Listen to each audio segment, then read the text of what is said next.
నమస్తే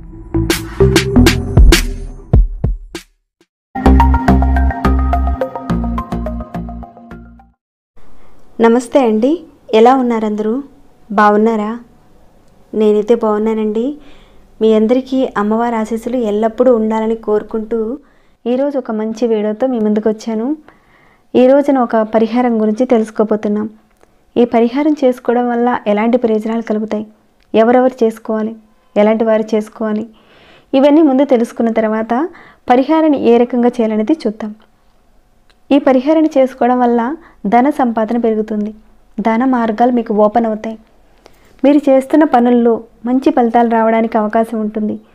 అలానే వ్యాపారం చేస్తున్నామండి, ఇంకా ఉద్యోగం కూడా చేస్తున్నాము, కానీ ఏంటో అర్థం కావట్లేదు, సడన్గా బ్రేక్స్ వస్తున్నాయి, ఆటంకాలు వచ్చేస్తున్నాయి, రేపట్లోగా పని అయిపోతుంది అనగానే బ్రేక్స్ వస్తున్నాయి అని ఈ రకంగా అనుకుంటూ ఉంటారు. చాలామందికి ఇలా జరుగుతూ ఉంటుంది. ఇలాంటి సమస్యలు ఉన్నప్పుడు తప్పకుండా ఈ పరిహారం చేసుకోండి. ఈ అల్లాన్ని మనం ఎక్కువగా కూరలో ఉపయోగిస్తూ ఉంటాం. సుగంధ ద్రవ్యాల యొక్క జీవన విధానంలో ఒక భాగం పోపుల డబ్బా. అదృష్టాన్ని కలగజేసే గొప్ప అద్భుతమైన శక్తి కలిగిన తాంత్రిక పెట్టని చెప్పుకోవచ్చు పోపుల డబ్బాని. సహజంగా ప్రకృతిలో ఒక శక్తి అనేది ఉంటుంది. దాన్ని మనం ఎప్పుడైతే తీసుకుంటామో మనం లాభం పొందుతాం. అలానే ఈ అల్లం కూడా సుగంధ ద్రవ్యాలు ఒక భాగమైంది. మన ఇల్లు అభివృద్ధిలోకి రావాలంటే ప్రతిరోజు మనం ఈ అల్లాన్ని ఎంతో కొంత ఉపయోగిస్తూ ఉండాలి మన ఇంట్లో. అలాంటి అల్లంతో ఒక చిన్న పరిహారాన్ని ఇక్కడ చెప్పబోతున్నానండి. ఆ వివరాలన్నీ కూడా తెలుసుకునే ముందు ఒక చిన్న రిక్వెస్ట్, ఎప్పుడు చెప్పే మాటేనండి ప్రతి వీడియోలో. ఈ వీడియోకి ఒక చిన్న లైక్ చేయమని, లైక్ చేస్తారని భావిస్తున్నాను. అలానే సబ్స్క్రైబ్ కాకుండా కొత్త వారు చూస్తుంటే మన ఛానల్కి సబ్స్క్రైబ్ చేసుకొని బెల్ బటన్ ప్రెస్ చేసి ఆల్ అనే నోటిఫికేషన్ని ఆన్లో పెట్టుకోండి. ఇంకా చాలామంది సమస్యల గురించి అడుగుతున్నారండి ఈ మధ్యన. ఒక్కసారి మీరు ఛానల్లోకి వెళ్ళి చూసి మీ సమస్యకు తగిన ఒక పరిహారాన్ని ఎంచుకోండి. మీరు చేయగలిగే దాన్ని ఒకదాన్ని ఎంచుకొని మీరు చేసిన తర్వాత మీకు వచ్చిన మార్పుని రిజల్ట్ నాతో షేర్ చేసుకోవడం మర్చిపోకండి. ఇక ఈ వీడియోని ఎండింగ్ వరకు చూడండి, అన్ని విషయాలు తెలుస్తాయి. ఓకేనండి, ఇక మనం పరిహారం మాటకు వెళదాము. సంపాదన పెరగడానికి అల్లంతో ఎలా చేస్తే సంపాదన పెరుగుతుంది, ధన సంపాదన పెరుగుతుంది, ఆర్థిక స్థితిగతులు ఏ విధంగా మెరుగవుతాయనేది ఇప్పుడు చూద్దాం. ఈ పరిహారాన్ని ఆడవారైనా మగవారైనా ఎవరైనా చేయొచ్చు. అది కూడా ఎప్పుడు చేయాలి ఏంటనేది చెప్తాను. మనకి బజార్లో కానీ చిన్న చిన్న షాప్స్లో కూడా మనకు బాగానే అవైలబుల్గా దొరుకుతుందండి ఈ అల్లం. మీ అందరికీ చాలా వరకు తెలిసిందే. అయితే మన అమ్మమ్మలు నానమ్మలు వాళ్ళు ఎక్కువగా వేసవి కాలంలో అల్లం పాడైపోతుందని కాస్త ఒక మట్టి కుండలో వాళ్ళు పాతి పెట్టేవాళ్ళు. ఎందుకంటే ఎండాకాలానికి చాలా వరకు డ్రై అయిపోతుంది కాబట్టి అలా పెట్టేవాళ్ళు. వాళ్ళు చాలామందికి తెలిసే ఉంటుంది. మీలో ఎంతమందికి ఈ విషయం తెలుసు అన్నది కూడా కింద కామెంట్ ఇవ్వండి. అలా చక్కగా వాళ్ళు పెట్టేవాళ్ళు. అయితే ఈ తాంత్రిక విధానంలో అల్లాన్ని మనం ఏ రకంగా చేస్తే ధన సంపాదన పెరుగుతుంది, అలాంటి అవకాశాలు వస్తాయి అనేది చూద్దాం. పెద్ద ఖర్చుతో కూడింది కాదండి ఈ పరిహారం, చాలా సింపుల్గా ఉంటుంది, ధన సంపాదన పెరుగుతుంది. కాకపోతే ఇక్కడ మీరు నమ్మకంతో పూర్తి విశ్వాసంతో మీరు చేస్తేనే ఈ పరిహారానికి మంచి ఫలితం ఉంటుంది. అది ఎలా చేయాలి ఏంటనేది చెప్తాను, చూపిస్తానండి. మీరు ఒక మట్టితో ఉన్న ఒక కుండి తీసుకోండి, కాస్త పెద్ద సైజు తీసుకోండి. జస్ట్ మీకు తెలియడానికని ఈ రకంగా చూపిస్తున్నాను. మీరు కాస్త పెద్దది తీసుకోండి.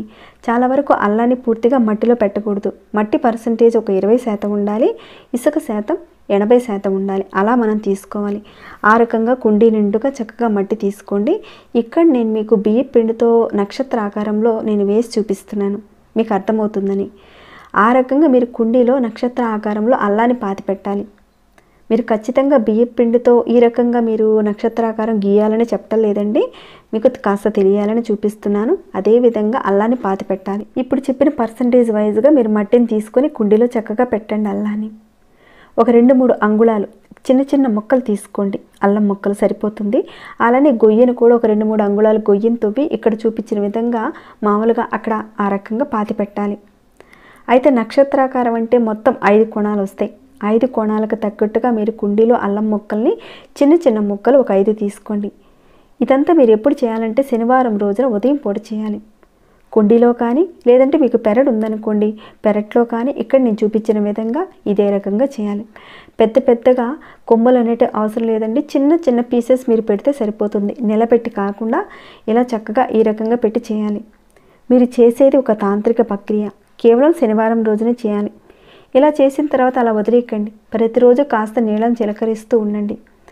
అయితే ఆడవారు నెలసరిలో ఉన్నప్పుడు మాత్రం ఈ విధానాన్ని చేయకూడదు.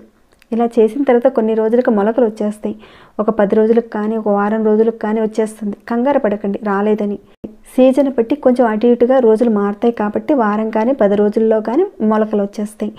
ఒకవేళ మొలకలు రాలేదనుకోండి మళ్ళీ మొదలు పెట్టాలి ఒక శనివారం రోజున. ఇలా పెట్టిన తర్వాత నీళ్లు పోసేటప్పుడు అక్కడ నాకు ధన సంపాదన పెరగాలి, సంపాదనలో ఆటంకాలు రాకుండా ఉండాలి అని మనస్ఫూర్తిగా మీరు కోరుకుంటే విధానం చేయాలి. అయితే నియమాల విషయానికి వస్తే ఇక్కడ పెద్ద కర్మ కాకుండా ఉంటే కనుక మీరు చేయకూడదు. పెద్ద కర్మ అయిపోయిన తర్వాత చేసుకోవచ్చు. ఇదొకటి ఉంది. ఇక అల్లం మొక్కను మీరు పెంచడం వల్ల మీకు ధన సంపాదన పెరుగుతుంది. అది కూడా మీరు శనివారం రోజున ఉదయం పొడి చేయాలి.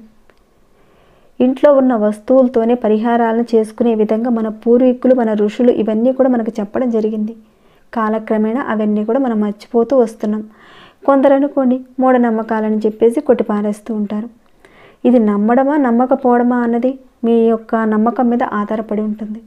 ఎందుకంటే మన పూర్వీకులు ఎన్నో పరిశీలించి ఎన్నో శోధించి మనకి ఇవన్నీ కూడా ఒక ఆణిముత్యాల్లాగా మన ముందుకు తీసుకొచ్చారు. వాటిని కనుక మనం పాటిస్తే మన జీవితంలో మార్పులు అయితే ఖచ్చితంగా ఉంటాయి. ఇదే అల్లాన్ని మనం ఎండబెట్టామనుకోండి శొంఠి తయారైపోతుంది. ఈ శొంఠి మొక్కతో కూడా వశీకరణ ప్రక్రియలు చాలా ఉన్నాయండి. తాంత్రిక విధానాలు కూడా చాలా ఉన్నాయి. మీరు ఈ శొంఠిని ఒక ప్రెస్సింగ్ పేపర్లో కానీ లేదంటే వైట్ కలర్లో ఉన్న ఒక పేపర్లో కానీ ఈ శొంఠిని పెట్టి చక్కగా మడత పెట్టేసి మీ యొక్క లాకర్లో కానీ మీరు డబ్బులు దాచుకొని ఒక ప్రదేశంలో పెట్టుకోండి. అలా పెట్టడం వల్ల ధనానికి ఎలాంటి ఇబ్బంది రాదు. ధన సమస్యలు రాకుండా ఉంటాయి. మనసు అయితే ప్రశాంతంగా ఉంటుంది. ఇది నిజమేనని మీకు అనిపిస్తుంది. ఖచ్చితంగా మార్పులు అయితే ఉంటాయండి. అయితే చేయగానే వెంటనే రిజల్ట్ అయితే రాదు. మెల్లమెల్లగా మార్పులను అయితే చూస్తారు. అలానే మీ పోపుల డబ్బాలో కూడా కాస్త అల్లం మొక్కని ఎప్పుడు ఉండేలా చూసుకోండి. దీనివల్ల లక్ష్మీ అమ్మవారు ఆకర్షింపబడుతుంది. శాస్త్రాల ప్రకారం చూసుకుంటే సుగంధ ద్రవ్యాలు ఉండడం వల్ల లక్ష్మీ అమ్మవారు ఆకర్షింపబడుతుంది. కాబట్టి పోపుల డబ్బాలో మీరు ఒక చిన్న మొక్క అయినా సరే అల్లాన్ని పెడుతూ ఉండండి. అల్లం ఎప్పుడు కూడా ఇంట్లో నిండుకోకూడదండి. అల్లం ఉండడం వల్ల అద్భుతమైన శక్తి కలుగుతుంది. ఇలాంటి అల్లం మొక్కలు పసుపు మొక్కల్ని మన ఇంట్లో పెంచుకోవచ్చండి. చక్కగా పెంచుకోవచ్చు. మీ ఇంట్లో భూమి కానీ పెరడు కానీ అలా ఉంటే కనుక కుండీలో కానీ చక్కగా పెట్టుకొని పెంచండి. ఈ అల్లం మొక్కలు పసుపు మొక్కల్ని మనం ఇంట్లో పెంచుకోవడం వల్ల లక్ష్మీ అమ్మవారు ఆకర్షింపబడుతుంది. ఇలా మీరు పెట్టిన తర్వాత అల్లం కొద్దిగా సీజన్ బట్టి టైం పడుతుంది. కాస్త వెయిట్ చేయండి. ఒక వారం పట్టచ్చు, 10 రోజులు కూడా పట్టచ్చు. కాస్త నీళ్లు చిలకరిస్తూ ఉండండి అక్కడ. అలా వచ్చిన వాటిని ఏం చేయాలి, కాస్త పెద్దవి అయిపోయిన తర్వాత ఏం చేయాలంటారేమో. కాస్త పెద్దగా అయిన తర్వాత అల్లం కూడా కింద ఏర్పడుతుంది. వాటిని భూమిలోనే మీరు ఉంచుకోవచ్చు, లేదంటే మీరు ఇంట్లో వాడుకోవచ్చు. తర్వాత వాటిని తీసి ఇప్పుడు చెప్పిన విధంగా మరొక చోట నక్షత్రాకారంలో ఇప్పుడు చెప్పిన విధంగా శనివారం రోజున చేయండి. మన ఇంట్లో పసుపు మొక్కలు అల్లం మొక్కల్ని మనం పెంచుకున్నట్లయితే చాలా శుభప్రదం అండి మన ఇంటికి. తప్పకుండా ఇప్పుడు చెప్పుకున్న విధంగా ఈ చిన్న తాంత్రిక అల్లం విధానాన్ని పాటించండి. మంచి మార్పులను అయితే చూస్తారు. పెద్ద ఖర్చుతో కూడింది కాదు కదండి. ఇప్పుడు చూశారు కదా. తప్పకుండా మీరందరూ పాటిస్తారని నేను భావిస్తున్నాను. ఇక ఈ వీడియోని ఇంతటితో ముగిస్తున్నాను. ఇంకేమైనా డౌట్స్ ఉంటే కనుక అడగండి, తప్పకుండా రిప్లై ఇస్తాను. అలానే మీ మనసుకి ఎలా అనిపించింది అనే మాట కూడా చెప్పండి. లైక్ చేయకుండా ఉంటే ఒక చిన్న లైక్ చేయండి. సబ్స్క్రైబ్ కానివారు మన ఛానల్కి సబ్స్క్రైబ్ చేసుకొని ప్రతిరోజు మన ఛానల్లో ఉన్న వీడియోస్ని చూస్తూ ఉండండి. మరొక భక్తి వీడియోలో మళ్ళీ మిమ్మల్ని కలుసుకుంటాను. అంతవరకు సెలవు.